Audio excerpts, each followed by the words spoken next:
Hello, everyone. Okay, we're good to go. Muted. Great. So, yeah, thank you all of you in the room today for joining us, as well as those online. I think we have more people online than we do have in the room, but it's great that you came. We have a big room to have, so we can have some great questions. So I have just a little presentation that I put together to give you a sense of the growth approach, and then we can have some answer questions or questions and answers afterwards. So I'm going to go through the presentation and have a similar information shared in both English and French. So this is the English session. So I will be reading a lot from my notes. So please excuse me if I am not giving eye contact. So hello everyone. I'm pleased to engage with you all today to give you a little more information on the growth approach. The launch of our poster was delayed slightly and only launched late last week before a long weekend. So we may not have as many participants today as we had originally anticipated. We wanted to have these information sessions early on in the process, however, to provide potential candidates with a clear understanding of what is required so that you can all leverage the flexibilities we are piloting to your best advantage before the close of the poster. Please note we'll be recording today's session for the benefit of those who are not able to join us and posting it on our GC Connects page. As we proceed with the pilot, if we see that another info session is warranted, we will schedule one accordingly. So please inform and engage your colleagues and contacts and get back to us as needed. Since you have all demonstrated your interest in the growth approach, we would like to leverage you all as ambassadors if you are able and willing. Before we start, I'd like to tell you a story that was the inspiration for me to develop the growth approach. It illustrates the challenges I see we face with regards to staffing and talent management in the public service. So when I joined Health Canada to take on the role of manager of HR planning and performance measurement, I had an employee that was wonderful. She was a great communicator and team player, had a strong understanding of HR planning, and was very client service oriented. She was fully bilingual, a visible minority, and had a master's degree. Everything that I asked of her was done quickly and with a high degree of quality. Even if I only provided her with a broad, high-level idea of a task, she would be able to understand what was needed in the specific context and provide exactly what was required. All in all, she was a model employee. Like many individuals, despite her high level of education and background, she had joined the public service in the AS category. Before I joined the team, she had already been in her AS role for quite some time. And because of her high level of competencies, she was often relied on to do more than what her role required. I quickly saw that she was a great employee to invest in from a talent management and succession planning standpoint. So I offered her an acting PE3 opportunity. As luck would have it, a little later, we had a PE3 vacancy, and I decided to fill the vacancy using an advertised process. Because she was doing well in her acting role and we had no other employees in a similar situation, from a client consistency standpoint, I chose to extend her acting until the process was complete. I was a new manager at the time, and this was my first advertised process that I was leading, so I wanted to do it right. My staffing advisor was great, as I needed a lot of coaching, but she walked me through each of the steps and guided me along the way. With our busy workload, it took me a number of months to finalize the criteria and get the necessary approvals to launch, and then more time after the process closed to complete the screening. By this time, my employee had been acting in the PE3 role I was endeavoring to staff for almost a year and performing excellently. One of the criteria I had identified was experience in research and analysis in HR planning or something like that. My employee had given numerous detailed examples of the analysis she had undertook in HR planning, which would have necessitated that she had previously done research, but she did not specifically outline the research actions she had done in her application. Even though I had personally witnessed and benefited for almost a year her great research and analysis experience in HR planning, because she did not specifically highlight her experience in research in her application, she was screened out of the process. When I had my informal discussion with her, it was heartbreaking because both she and I knew she had experience was demonstrating this on a daily basis. But simply because she did not write the right words in her application, we were forced to screen her out. While she would have been hands down the best fit candidate for the position, I was forced to give the opportunity to another candidate who was great, but not quite as good. She was forced to return to her AS position, which must have been demoralizing for her after she'd done such good work in the PE3 role. And I was not able to continue to give her the same PE3 level work, which I know she would have been great at. As such, this small oversight in her application created an awful situation for the employee, for the team, and ultimately we were worse off in providing excellent client service from a business standpoint. As a manager, I was open and willing to take a better fit, higher qualified candidate from the process. But what frustrated me is I felt the results of the process, while acceptable, forced me to take a less ideal decision than I would have and did not maximize the talent and team I had been investing in from a talent management standpoint for the previous year. I thought there must be a better way to do an advertising staffing process to avoid minor process deficiencies that have life-changing and long-term impacts to the detriment of employees, teams, and the organization. This is what sparked the idea of the growth approach. So now I'll turn to the presentation and give you an idea of the purpose.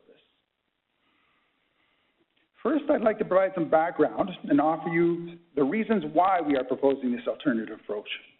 Second, I will explain what the growth approach is and how it is different than a typical advertised staffing process.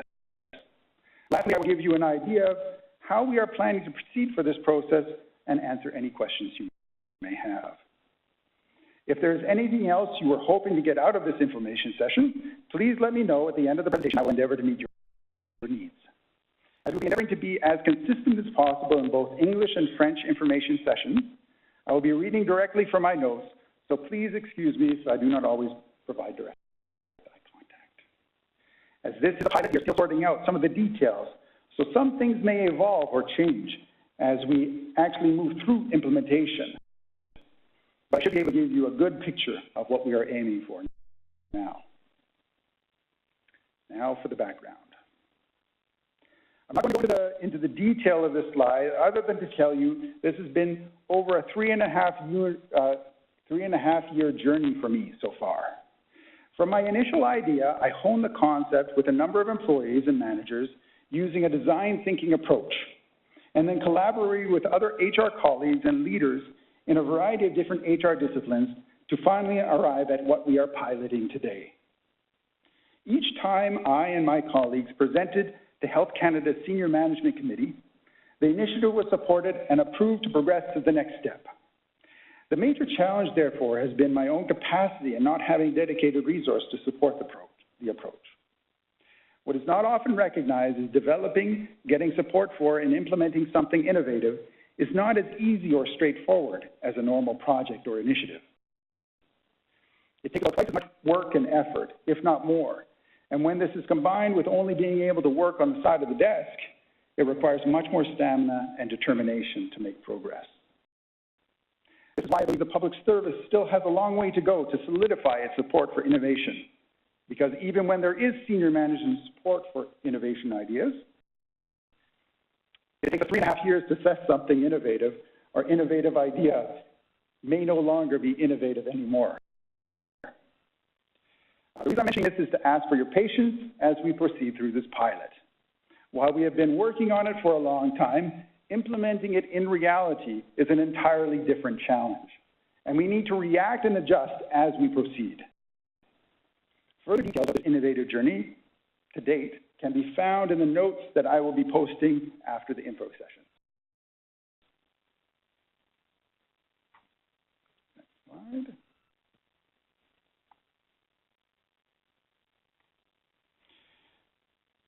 Now I will outline the rationale behind the approach. I believe most managers and organizations believe the purpose of the staffing process is to hire the right fit candidate for the position. Because of this, our current advertised processes are focused on narrowing down the qualified candidates to those final few that management can be sure will meet their needs as quickly and efficiently as possible. While this may seem like a good idea at first, this narrow approach does not take into consideration the broader needs of other managers in the organization and the growth, development, health, and well-being of employees. Management wants to fill their business need as fast and as efficiently as possible. As such, they typically create specific criteria for their staffing processes to better ensure whoever applies has the exact requirements they need. This is good for the manager running the process, but it does not support other managers who may have needs at the same group and level. They then go through a rigorous process of screening so that only the best of the best pass through, and fewer candidates means less wasted energy and time on assessment to find the right fit candidate. Good employees may get screened out if they do not write the right words in their application or say the right words in an interview.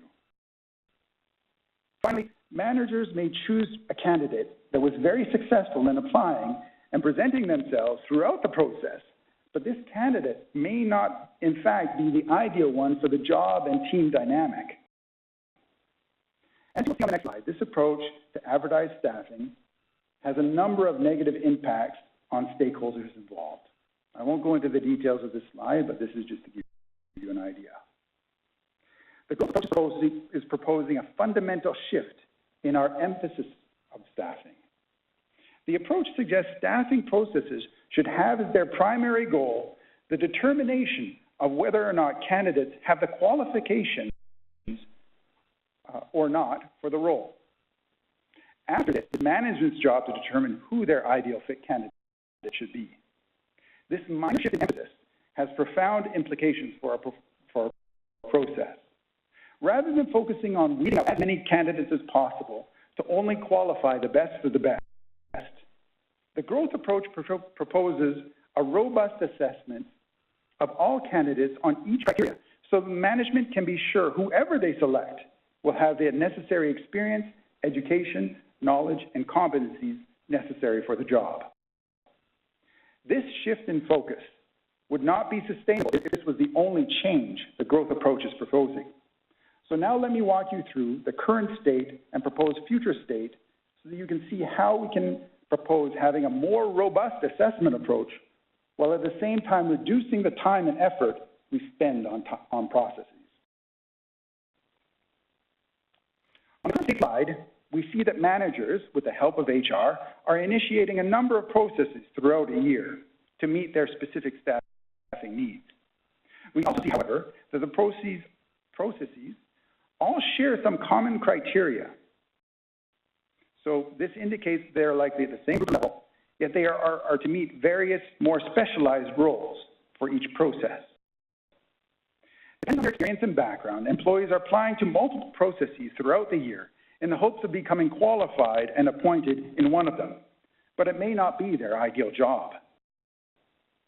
The processes result in small pools of specialized candidates that may get depleted quickly, and management may need to reinitiate processes again from scratch once vacancies arise, thus creating a time-consuming cycle of initiating process after process. Now, if we turn to the future slide, we'll see how the growth approach proposes an alternative process. Management first identifies what are the core experience, knowledge, and competencies for a specific group and level. Those essential criteria that would facilitate a person at a certain group and level to hypothetically deploy to any other position in that group and level, not the more technical or subject matter area specific criteria. We then run a process assessing this core or generic essential criteria. The way we run the process, however, is different. Rather than only looking at what candidates submit in their applications or what they say in an interview, we also consider other relevant information that may help us supplement the assessment and determine if the candidates have the necessary qualifications. A number of examples of this are board knowledge, results of other staffing processes where the same or similar criteria were assessed, acting experience at the group and level in question, with satisfactory performance, results of performance assessments, talent management plans or talent mapping, client, manager, or colleague attestations, indicating the candidate has demonstrated the essential criteria in question and or standardized tests. Those persons having all of the core essential criteria will become part of a fully qualified pool. For generalist positions, employees could be appointed directly from the fully qualified pool. For positions where more specific criteria is required, managers would pull a subset of candidates from the fully qualified pool that had indicated they had the requisite criteria, assess this subset of candidates for the criteria in question, and staff with the ideal fit candidate. Those who are assessed not having all of the core essential criteria will become part of a partially qualified pool. They will have conversations with their managers to determine the actions or steps to take to acquire or demonstrate the outstanding essential criteria, and then implement these actions to develop themselves. It is important to note that for this pilot, we will only be in a position to support managers and employees within HRSD with this talent management piece. We will, however, share any tools we might develop or leverage to facilitate this happening in other organizations across the public service. After duration, depending on business needs, the processes will be refreshed. This will give candidates the opportunity to be reassessed on those essential criteria where they had gaps previously. They don't need to be reassessed on those criteria where they were already assessed as meeting the criteria. This would help them become part of the fully qualified pool to be potentially considered for indeterminate opportunities at the group and level in question. The work does not stop there, however, as candidates will continually need to improve and better themselves to show they are the next ideal fit candidate for opportunities that may arise. New highly qualified candidates will be entering into the pools on a regular basis, and we will always advise managers to choose their ideal fit candidate for the new vacancies, no matter how long anyone has been in the pool.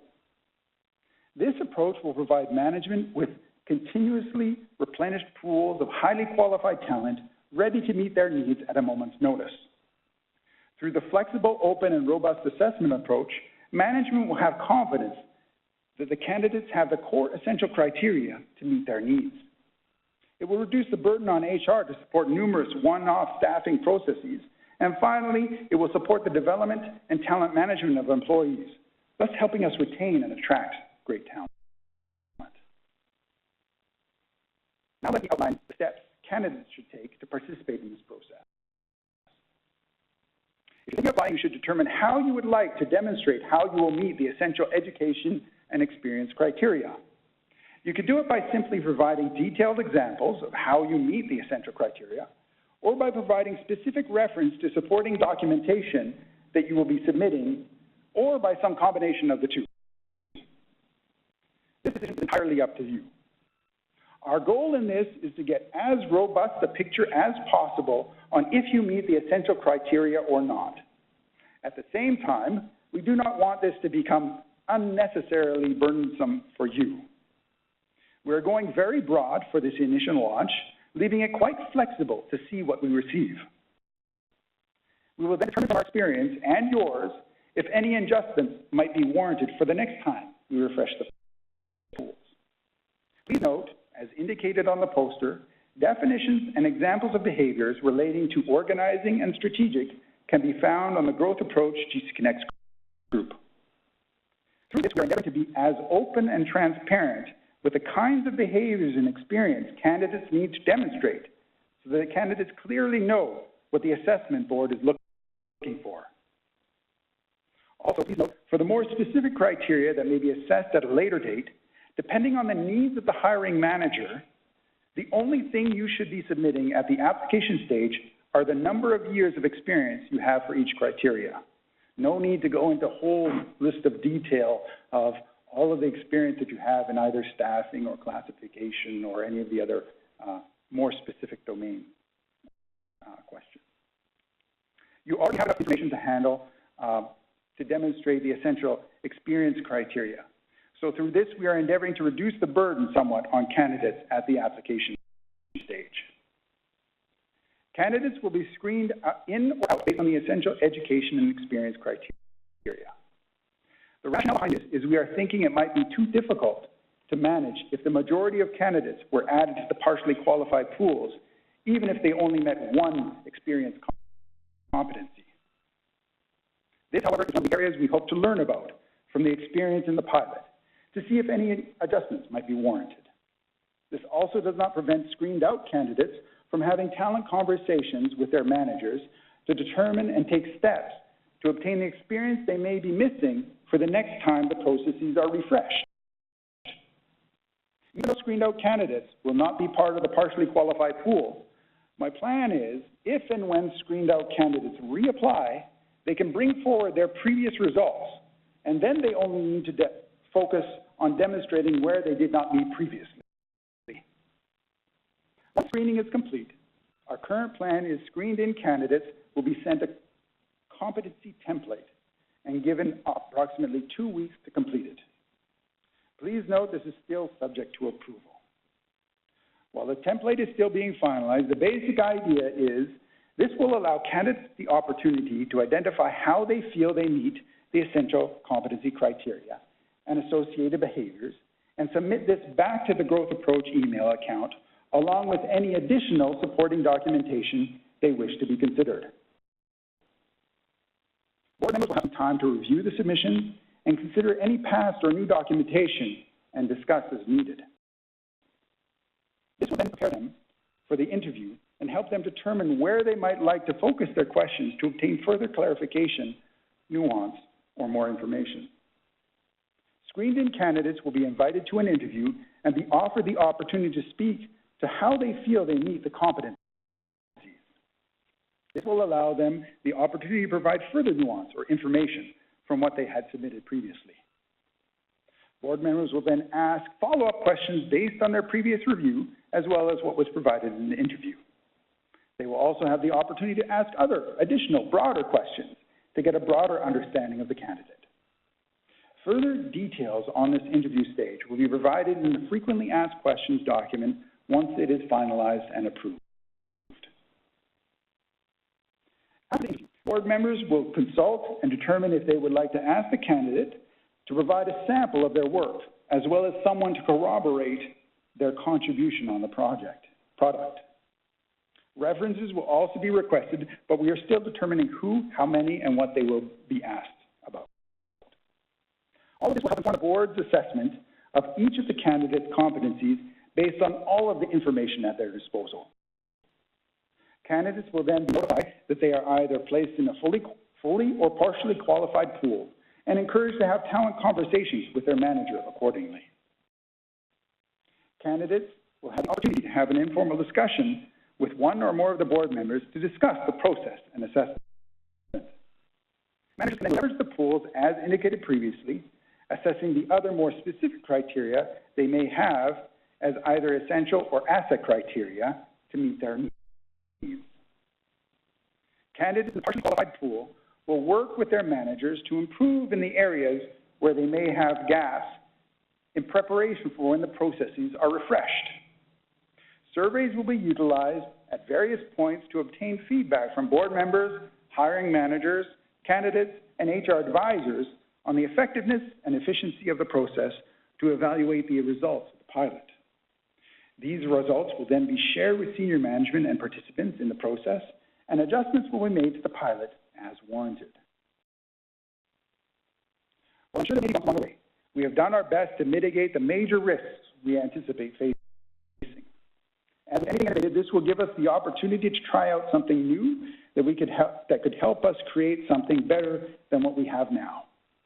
I now look forward to hearing any feedback you may have and answering any of your questions.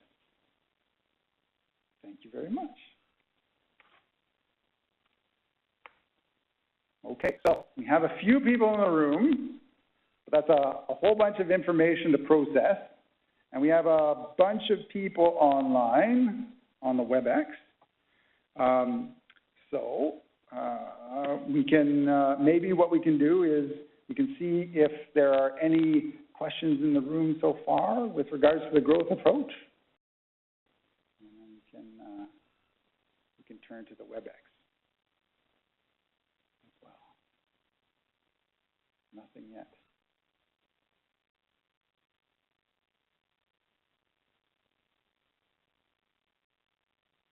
There's always a lull once a presentation is complete. How many people do we have?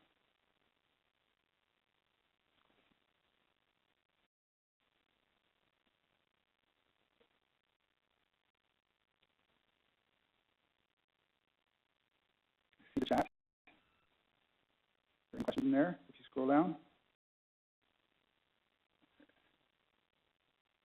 Introduce yourself. Hi, everyone. I'm David Brown, manager at Health Canada.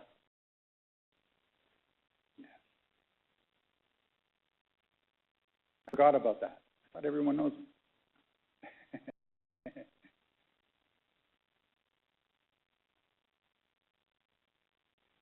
So essentially, this is for the future, or are there opportunities now? So this is anticipatory process. However, we have opportunities now that will be needed to be filled at both the PE4 and PE5 levels. So yes, we will be filling these positions as we can, as soon as the process is complete. Any other questions here? Any comments? What do you guys think about this approach? Some of you, what is interesting to me about this process is I've been strategic in deciding to launch this with the PE community. One is we have the PE competencies that have been set out for TDS, so that helps a lot. But the other piece is this has the, oh, there's another question.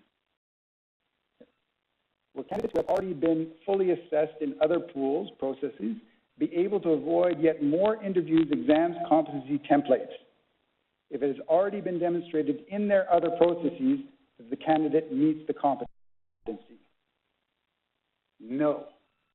So what I will say is that these processes, anything that you have from a previous process, can be used as input and evidence for this current process. However, it will not be the only source of evidence.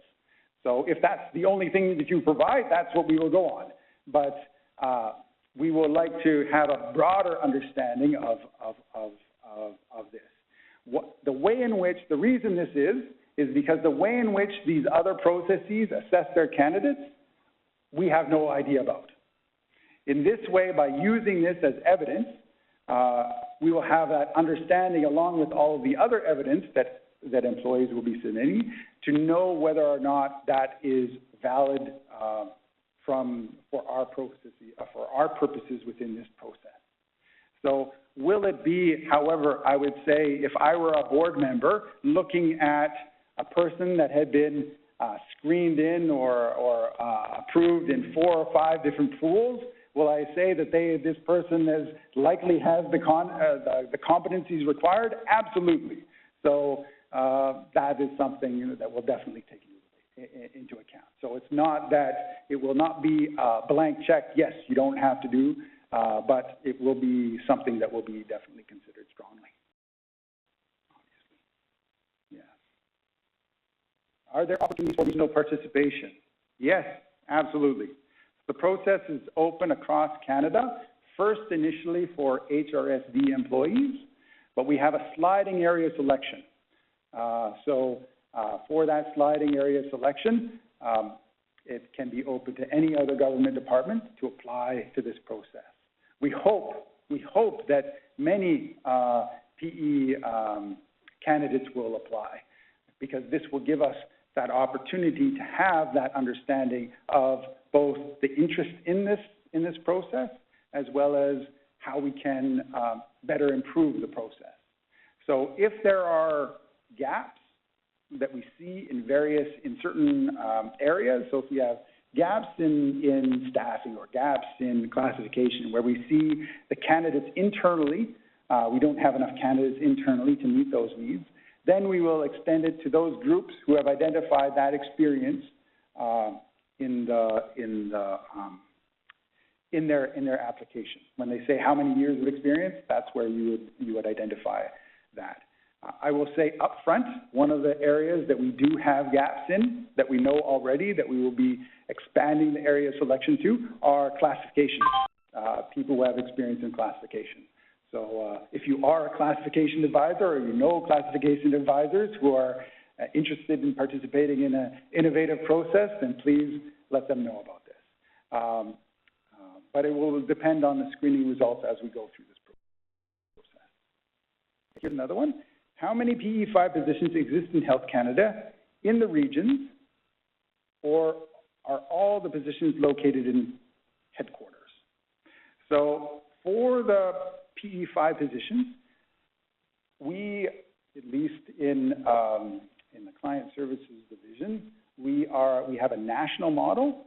So what that means is we can have managers in any area across the nation. So there could be PE5 positions in wherever the poster says, in any of the locations that we have identified, and those managers might be required to manage a virtual team. So in that case, in that situation, there could be PE5 positions if we have a candidate in a region that that would be the best fit for a position, and we have that location in that region. The person would still have to go to that location, that office, that Health Canada office in that region. However, they would be managing the team virtually. So yes, PE4 people should be applying to the process even in the regions, because there is a possibility that those managerial positions can be in the regions as well. As mentioned, this is only open for HRSD, which is incorrect. It is open initially for HRSD, but a sliding area selection.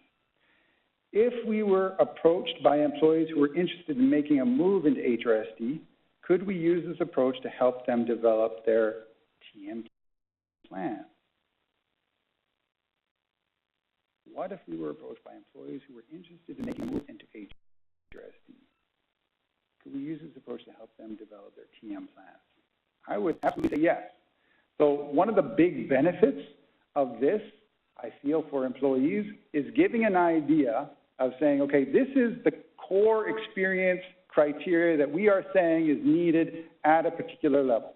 So at the PE4 level, we are saying this is the core experience criteria, and the same at the PE5 level. So in this way, candidates and employees have a target to aim towards. That's a big piece. So I didn't make it now, but I am pretty sure that when the process is refreshed, it's going to be refreshed using that same criteria. So I have a target, an aim to work towards. So I would say yes, definitely employees who are interested in eventually joining HRSD can utilize the criteria that we've identified as ways in which to develop themselves to make them more employable for positions or opportunities here in HRSD, because that's what we are looking for. Would you say that this is similar to the way an inventory works?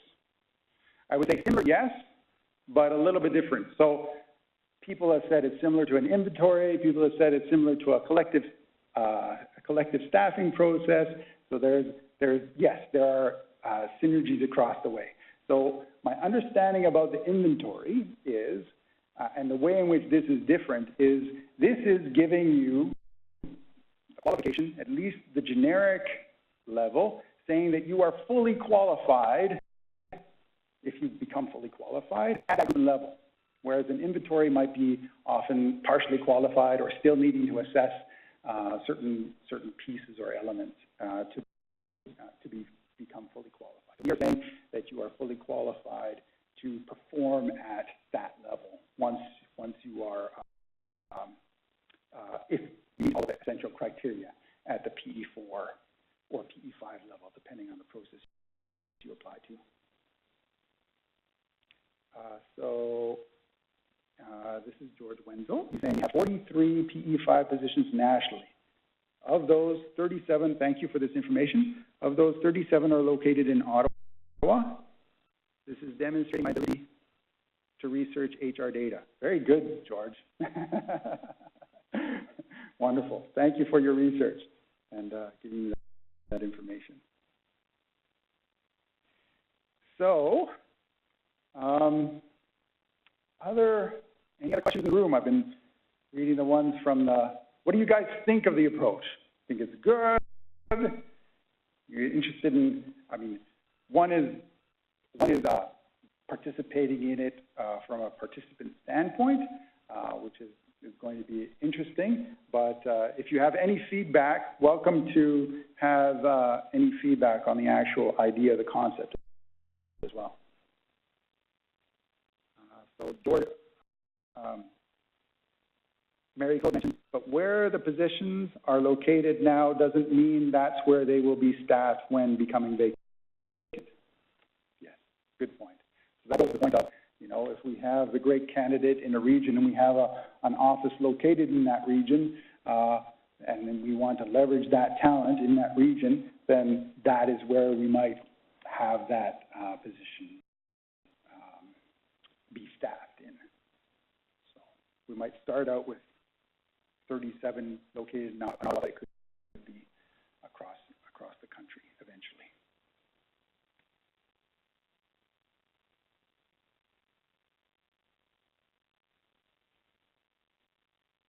So Sharon is just providing, yes,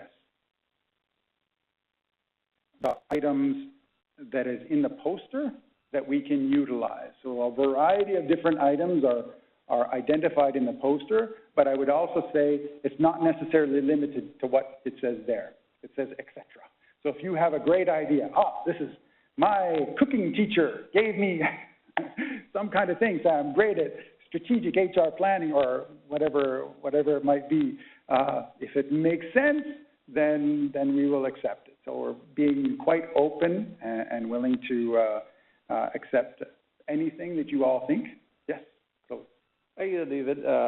First of all, I'm not necessarily, talking as your employee, but just as in terms of organizational psychology and the psychosocial risk factors and all of that, all of those all stuff we had in terms of CSV, mental health at work.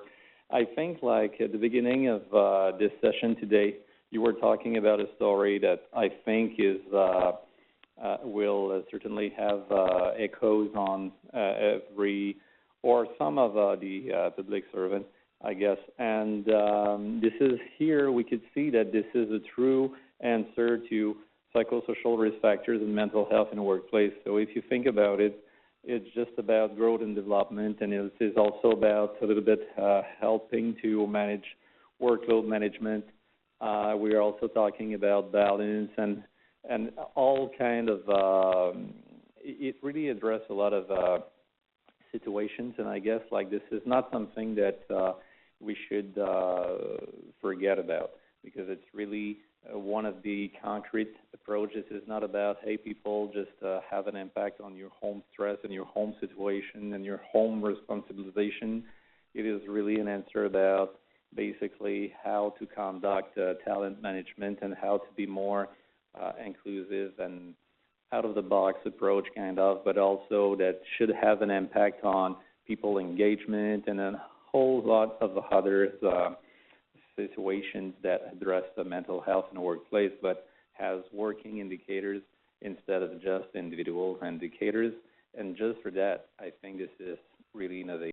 Thank you, Claude. Yes. Yeah, I would say it's been also recognized, as you saw maybe in that in the history piece. It was recognized as it's part of the CSB mental health action plan. So yes, I think this will have, I hope, have a great impact on employees that are participating in this process, to give them that opportunity to really show their value in a true way and not just be so narrowly focused in what they write in their application or what they say in an interview. So there's another question. Will candidates who provide additional information be considered in a different manner than candidates who do not? No, they will not. So it's really up to you how you will be, how you choose to demonstrate your competencies or criteria for to meet the criteria. So we will use our judgment based on whatever is provided for us to have an understanding of whether or not employees meet that. Mary Claude just mentioned. So this is, she mentioned, as a manager, I'm very excited about having an appointment-ready pool for many different positions at the same group and level. I especially like the flexibility that will allow me to assess some candidates more in detail if I have a specific need. Yeah, that's just some feedback. And Claude, do you have a question? This is a comment from Jessica from, I think it's, let me see. Yes, it's from the Civic Service, Jessica, which is a learning and development advisor. And we should be really thrilled about the reaction here. She spoke to us about the GC Talent Cloud and the fact like their team seems to be really thrilled about that growth approach, and they would like to establish a collaboration with us. So the GC Talent Cloud, which is kind of an approach that can really mesh or be mixed with our approach. So I guess like just to establish some kind of collaboration, and you know, so there is an impact right now. We could see some reactions, and we should be thrilled about it. Okay, great. Yes, thank you. Yes, as we go through this process, I hope we'll be able to continue to innovate and collaborate. What's the time now? So we had, let me just see. There's another comment. So just mentioning about PE5 processes, area selection is restricted to people at the PE4 level. Our PE4 positions are also highly concentrated in Ottawa. Only 15 of 56 PE4 positions are located outside of Ottawa. So yes, while the positions might be generally located there, if there are opportunities that we feel we need, and those employees have the required competencies and criteria wherever they are, and we think they are the best fit for the position, then this is what we will take into account as we proceed with staffing and appointment. Okay. How would you manage other departments appointing their own employees once they qualify in this process? Yes. This is one of those great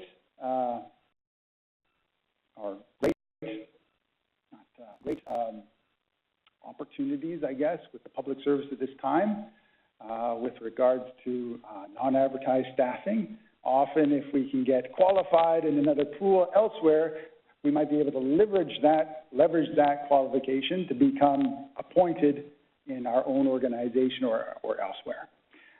So this is, I feel this is the level playing field. What I feel this is great is for employees, you know, you put in the effort to show, okay, I've demonstrated all of this information, I've demonstrated this, and I am fully qualified. And so, you know, they end up becoming fully qualified in the pool, which is great.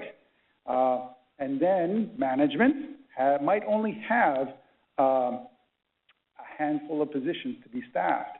So might not be able to meet all of the needs or be able to fill, or they will be able to fill all of their positions, but there might be people that are still fully qualified in the pool. This allows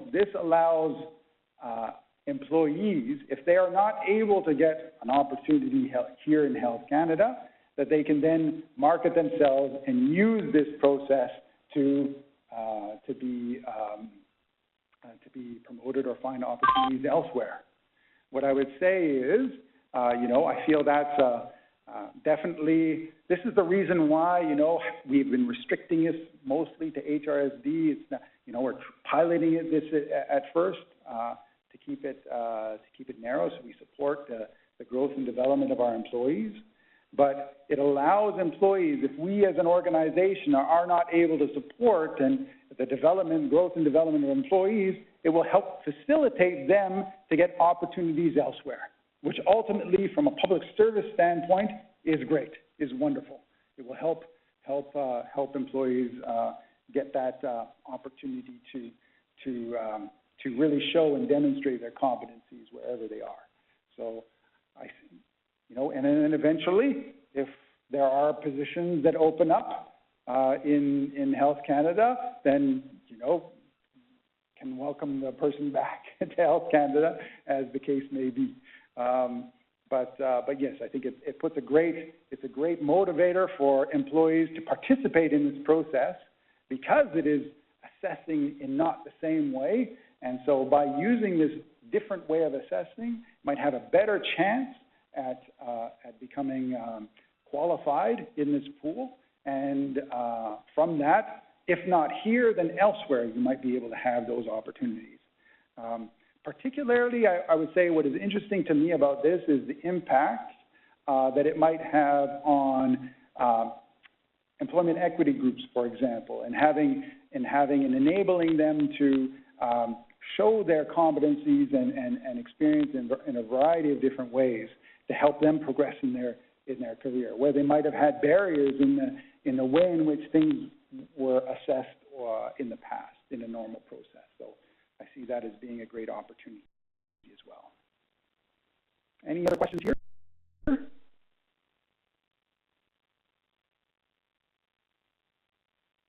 Yes. Okay. No, I think that's it. So if there are no further questions in the room, then we'll stop it here. And just want to thank you all for your interest in the session. And please tell other colleagues about the approach. I don't know if I finished my thought. I was strategic in utilizing the PE category for this, because I know there are PEs in every single department and agency. So hopefully, if we can start something here, it might start here, but those opportunities, many of you might be staffing or classification advisors that are going to be applying to this process. Think about how you can apply this and utilize this in your own organizations as well. So we will be posting all of this information on the GC Connects group, anything that we develop, the communications, etc., how we have launched it here in Health Canada for the use across the public service. So for me, it's just about trying to make us hopefully have a more robust and an effective approach to staffing in the public service. So thank you very much, and have a wonderful day.